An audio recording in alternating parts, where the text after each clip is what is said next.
Las Tlahuelpuchis brujas. Historias de horror. Los Tlahuelpuchis eran seres con poderes de un nahual.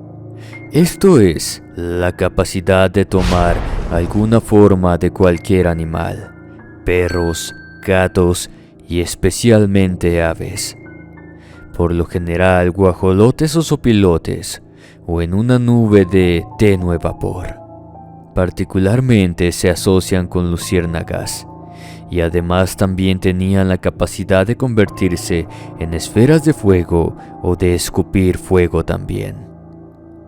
Su poder más sorprendente era su bao o aliento del sueño, con el que sumergían en su sopor profundo a los habitantes de las casas. Cuando estos se despertaban, el infante yacía sin vida en algún lugar de su hogar. Cobijada por esa negra noche sin luna, una fría ventisca se cuela por debajo de la puerta del cuarto de Gerardo y María. Joven matrimonio, casados desde hace apenas 3 años, y padres de una preciosa bebita recién nacida de nombre Paula. Una tenue neblina comienza a colarse por todos los rincones de la casa. María es la primera en percibirla.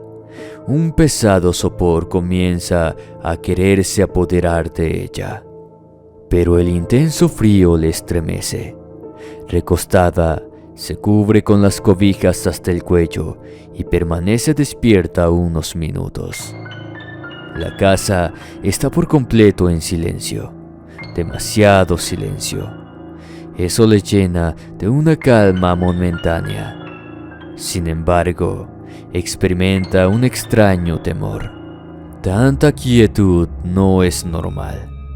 Presiente que algo maligno acecha entre las sombras, como si algo o alguien estuviera agazapado en la oscuridad, acechando con ancestral sed de sangre y fuera a salir en cualquier momento y saltaría sobre ellos. Haciéndole su presa, se calma por un momento pensando que solamente son sus nervios. Se revuelve de un lado a otro en su lecho e intenta dormir, pero el frío y el miedo la vuelven a invadir. Esos extraños pensamientos, ese sexto sentido que poseen las madres, se lo impiden. En ese preciso y perturbador momento, el miedo hace que todo su cuerpo se erice. A su mente llega la imagen de su bebé de 4 meses, Paula, que duerme en el cuarto de al lado. María se pone de pie tropezando con todo lo que se encuentra en su camino. Sale como puede del cuarto. El frío punza como agujas puntiagudas cada poro de su piel dolorida por tanto golpe, haciendo los dolores más intensos, pero no le importa. Lo único que le apremia es llegar al cuarto de su bebé. Se paraliza en seco de miedo cuando se percata de que la puerta de la habitación de la pequeña está abierta por completo. Se sobresalta gimiendo asustada y de nuevo a trompicones se apresura a ir en busca de su bebita. Entra en el cuarto y corre hasta la cuna de Paula, pero esta no se encuentra en la cuna. Apresurada y aterrada, comienza a buscarla por toda la habitación, hasta que, entre la lúgubre oscuridad, se dibuja el diminuto cuerpo de la inocente bebé, que se supone duerme ignorando la bruma que se cuela y que ahora inunda por completo la casa entera. Sintiéndose culpable por no haberle cobijado mejor y no haberle colocado guarniciones para que no cayera de la cuna, María se agacha pidiendo perdón sentido y sincero a su hijita. Toma cuidadosamente en sus brazos a su bebé y le dice en susurros suaves y cariñosos que todo estará bien, pero algo no está bien. La bebita está extremadamente fría, rígida, y desde que la tomó, no se ha movido ni emitido sonido alguno. El cuerpo de María se estremece de pies a cabeza y su alma se congela con el frío toque de la incertidumbre. Vacilante y torpemente se dirige al interruptor de la luz y cuando la logra encender, lo primero que observa en la cobija rosa pastel con la que envolvió a la niña es una creciente mancha de color rojo escarlata. Está fresca y fría. Al mirar su mano nota con horror que se trata de sangre. María tiembla de nuevo de pies a cabeza. Justo cuando está a punto de gritar, se percata de que la pequeña bebé tiene el cuello mordisqueado y de las heridas sigue brotando sangre. En ese momento el frío y el sopor desaparecieron y por fin cae de rodillas llena de espanto. El dolor y el frío que sentía dieron paso a una serie de aullidos profundos, histéricos y descontrolados. Su esposo se despierta súbitamente y cae dándose un fuerte golpe en el piso. Aunque no sabe qué pasa, se le hela el corazón y el alma al darse cuenta de dónde provienen los gritos. Corre por el pasillo de escasos metros, que en ese momento le pareciera un tramo eterno, negado repentinamente en voz alta, entrando despavorido al cuarto y se percata de que su esposa yace desencajada y trabada de dolor en el suelo con Paulita en sus brazos. Se agacha lenta y parsimoniosamente al lado de su familia. Sus manos tiemblan copiosamente y un sudor frío baña su cuerpo. Arrebata lentamente a su esposa el cuerpo de la niña y al tomarlo, notar el rigor y el frío en el pequeño cuerpecito. Comprende, pero evidentemente no acepta que la bebita ha fallecido, que por el rigor y el frío lleva tiempo de haber muerto. Cuando se percata del reguero de sangre sobre su diminuta manita y las extrañas y pequeñas heridas sobre su cuello, con terror llegan de súbito a su mente imágenes del pasado, de su niñez. Recuerda de improviso, de manera tan letal y abrupta que casi lo hace desmayarse, aquella historia que su abuelo le contó siendo apenas un niño de 5 años. El abuelo solía contarle que muchos años antes de que los españoles, comandados por el capitán Hernán Cortés, llegaran a este lado del mundo desde Europa, en 1519, diversos pueblos de altiplano central mexicano temían por sobremanera a las mujeres vampiro, las llamadas Tlahuelpuchi. Algunas practicaban la magia chamánica, pero otras estaban entregadas a la oscuridad y practicaban los rituales de los temibles Tlacotecotl. Los brujos negros que usaban su poder para el mal y sus negros propósitos. Tenían la capacidad de transformar su apariencia humana en la de un animal como perros, gatos, un enjambre de insectos, guajolotes, entre otros, aunque a veces lo hacían también en neblina o luces de fuego. Eran poderosas y temibles nahualas o nahuales de diversas edades y aspectos.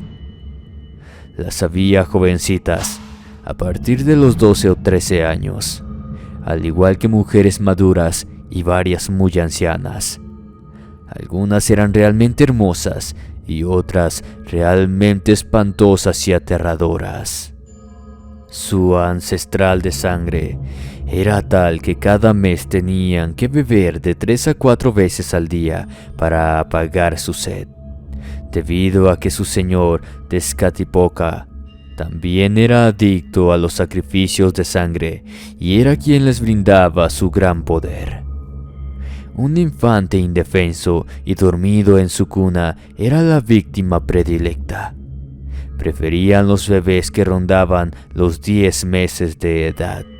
Aunque se sabe que algunas cuya sed es tan terrible que asaltaron a bebés que quizás tenían apenas unos días de haber llegado al mundo, e incluso más grandecitos y adultos por igual.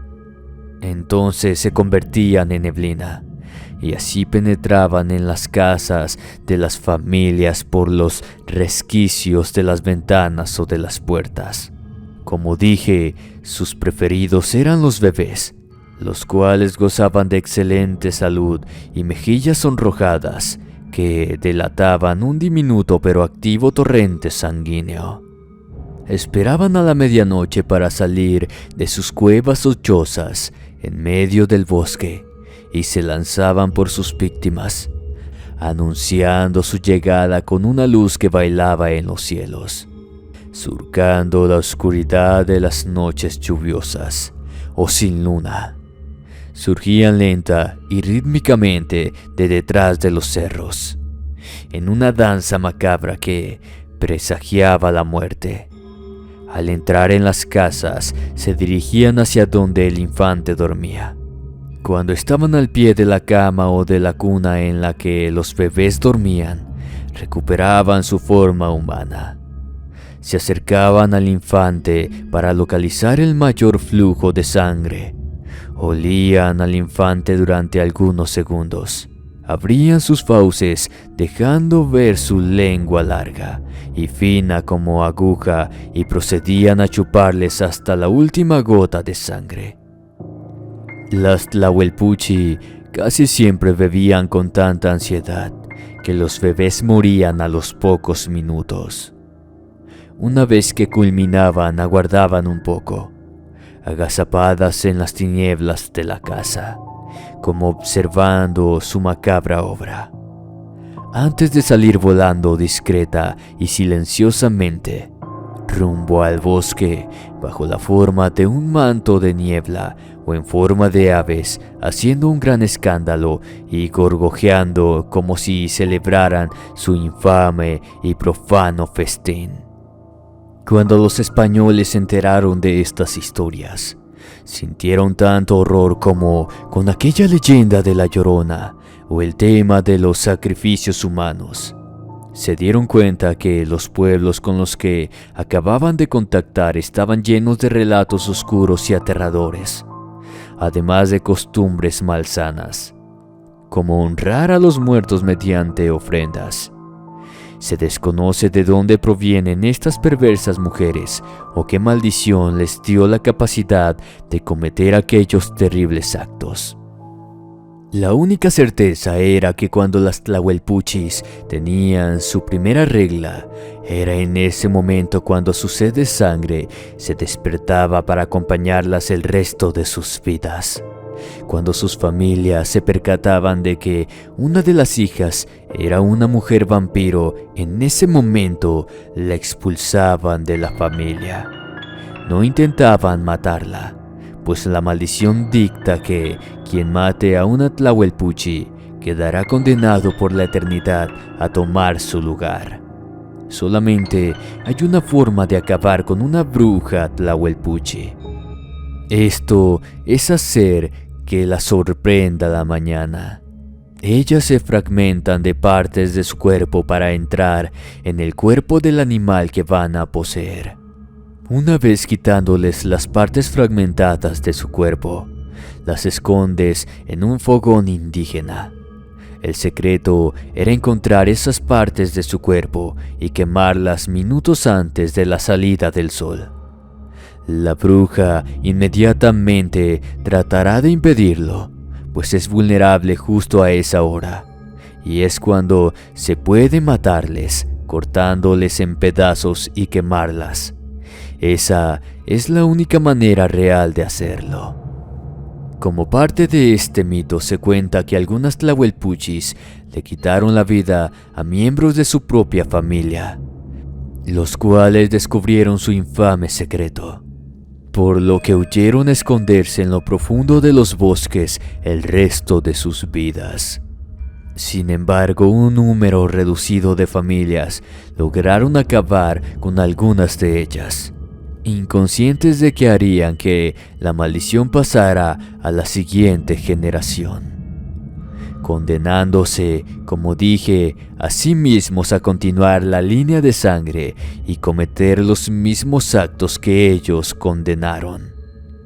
No se conoce que existan grupos o clanes numerosos de Tlahuelpuchis. Casi todas prefieren vivir solas, pero se ha sabido que cuando se encontraban no pelean. Solo se tratan de advertir una a la otra qué víctima es suya. Todos estos detalles pasaron por la atormentada y traumatizada mente de Gerardo en una fracción de segundo. Su vista regresó al cuerpecito inerte y frío de su inocente bebé, mientras inconsolable y destrozada en el alma, María se retorcía en el suelo, implorando a gritos a su Dios que le devolviera a su pequeñita. Gerardo, igualmente devastado y desconsolado, recargó su cabeza en la pared, implorando que todo eso fuera una maldita pesadilla, que fuera solo un mal sueño, que todo fuera un maldito sueño y que pronto despertaría y todo estaría bien. Abrazaría a su bebé y serían felices. Entre los sollozos y el llanto que nublaba su vista, giró la vista lentamente hacia un lado. Durante unos breves instantes le pareció ver la silueta oscura, asomándose por la ventana del cuarto de Paula, desapareciendo rápidamente. Gerardo aferró fuertemente el pequeño cuerpecito de la bebé. Unas lágrimas barrieron su rostro. Estalló en llanto como solo quien ha perdido lo que más ama y puede hacerlo. Entregó el cuerpecito a María y bajó a la cochera. Se encerró y desquitó su rabia con todo lo que se le puso enfrente. Después de solicitar los servicios funerarios y cumplir los trámites legales correspondientes, se precisó que había sido un ataque animal, sin precisar de qué tipo. Aunque Gerardo comunicó a sus familiares y amigos de qué se trataba y por qué no protestaron con el veredicto. Le comentó a su padre y a sus tíos el cómo María encontró a Paulita, el cómo recordó las palabras de su abuelo y la extraña silueta que vio esa noche en la ventana de la bebé. La familia de Gerardo sabía de lo que se trataba. No era la primera vez que pasaba algo en la familia o a alguien cercano. Ellos venían de provincia y sabían perfectamente que las Tlahuelpuchis eran muy reales y una amenaza sumamente peligrosa. Quienes comprendan el dolor de la pérdida entenderán que el muchacho no se iba a detener ante nada con tal de vengar la muerte de su inocente pequeña. Por lo que, aparte de la información que poseía por parte de sus familiares, los cuales estaban más que dispuestos a ayudarle, debía buscar la manera y el momento preciso para lograr su cometido. Él sabía que los rezos eran inútiles y que armas de fuego no servirían de nada, así que tomó en cuenta todos los relatos de su abuelo, así como todo lo que le informaron su padre y sus tíos.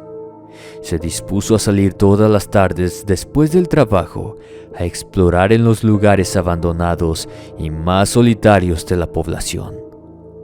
Sería muy fácil dar con el lugar indicado. Ese lugar olería a muerte. No habría ni vegetación ni animales cerca, y habría sobre todo restos de fogata recientes. Se hizo de 2 perros pastor alemán para que le hicieran compañía y le ayudaran a rastrear la guardia de la bruja. Les dio a oler la frazada con la que esa fatídica noche Paula estaba envuelta, pues seguramente conservaría el olor de esa maldita criatura, y comenzó con sus incursiones a las afueras del pueblo. Sabía perfectamente que no se enfrentaba a los inventos de aldeanos de cómo fulano o sutano habían tumbado a una bruja. Él sabía que esas eran invocaciones de borrachos. Las Tlahuelpuchis son más peligrosas, pues estas practican magia negra.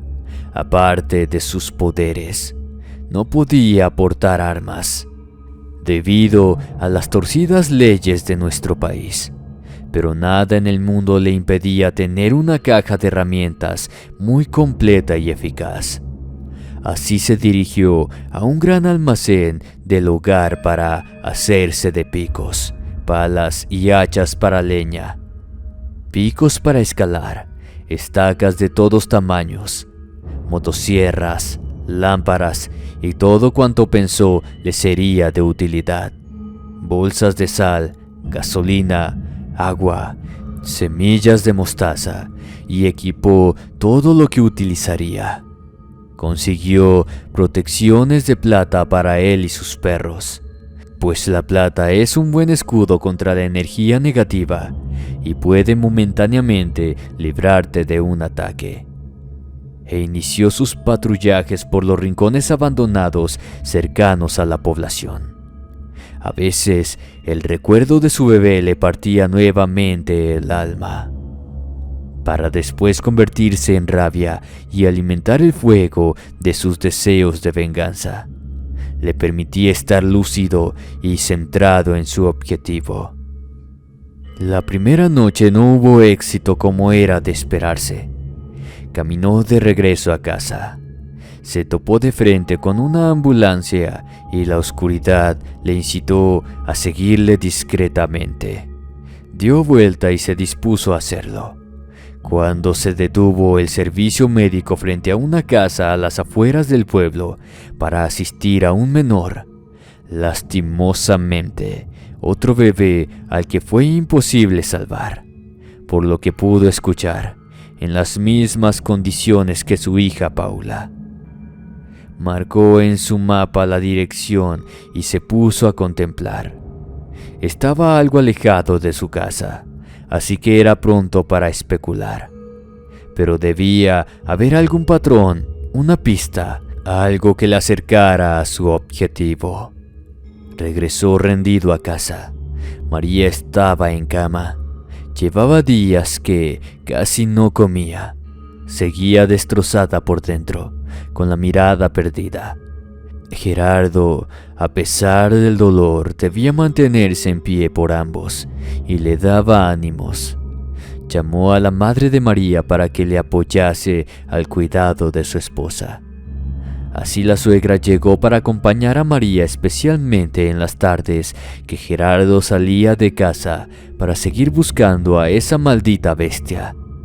Aunque parezca inverosímil, un padre es capaz de hacer cualquier cosa por sus hijos y su esposa, incluso meterse en las fauces del abismo para cazar a un monstruo si es preciso. Así Gerardo no descuidaba a su esposa, ni dejaba de lado su proyecto personal. Su misión era descabellada y peligrosa, por no decir suicida. Él lo sabía. No había creído esas historias antes, llegando a pensar que eran patrañas o fantasía. Desgraciadamente ahora sabía que eran muy reales y por crueldad del destino ahora lo estaba viviendo. Ningún noticiero transmite ese tipo de notas. La gente que pasa por situaciones así son tachados y señalados como locos. La gente no quiere ver ni escuchar cosas sobrenaturales. Suficientes problemas tienen ya con sobrevivir el día a día. Pero ahí están, acechando en las sombras para mostrarse y dar señal de su existencia cuando menos se les espera. Los días pasaban y las misteriosas muertes de cuna aumentaban cada vez más. Pero la suerte sonrió a Gerardo una madrugada en la que nuevamente regresaba apesadumbrado y con las manos vacías a casa. Cuando nadie pensó que sucedería, En una casucha derruida, sus perros percibieron un olor muy inquietante que les hizo reaccionar de manera agresiva, por lo que Gerardo se dirigió a la casa no sin antes llamar a su padre y 2 hermanos, quienes se apresuraron a llegar. Al estar todos reunidos, comenzaron a buscar. Los perros estaban vueltos locos. Todo ese lugar apestaba a podredumbre, a muerte, pero había que darse prisa a encontrar las extremidades de la bruja. Repentinamente, uno de los perros cayó muerto. Un hedor espantoso invadió el ambiente. Había encontrado el tlecuile y aún estaba caliente. Debajo de un costal de donde provenía el insoportable olor. Gerardo cubrió su boca y con guantes de su caja de herramientas extrajo cuidadosamente la bolsa. Efectivamente, un par de putefactas piernas estaban adentro. Amontaron toda la leña que pudieron. Estaba por amanecer cuando un graznido infernal les alertó. La maldita bruja estaba a punto de llegar. Gerardo esperó pacientemente hasta que la criatura viera que él tenía sus piernas. Cuando la tuvo cerca, uno de sus hermanos le dio un golpe a la aberración con una pala. Mientras Gerardo bañaba en gasolina la leña y el costal, encendiendo fuego, y tal como le dijo su abuelo, la bestia peleó ferozmente contra ellos para recuperar sus piernas, pero fue inútil. A la paliza se sumaron el padre y el otro hermano de Gerardo, quienes al vencer a la espantosa bruja, la echaron a la hoguera, acabando así con la maldición y librando al pueblo de la aberración que acechaba a sus pequeños. Al paso del tiempo, María fue recuperando poco a poco sus ganas de vivir.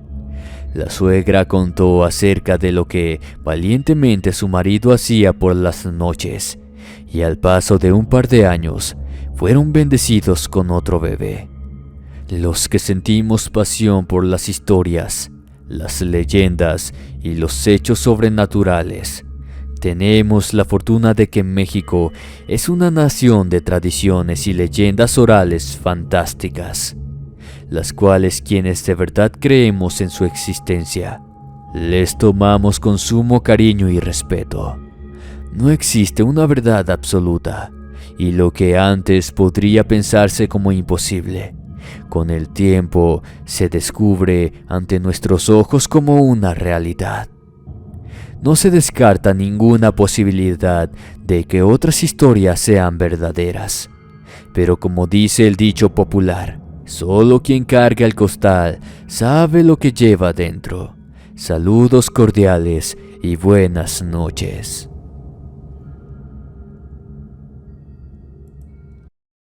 No olvides suscribirte a nuestro nuevo canal Historias de Horror, donde encontrarás relatos bastante perturbadores e interesantes.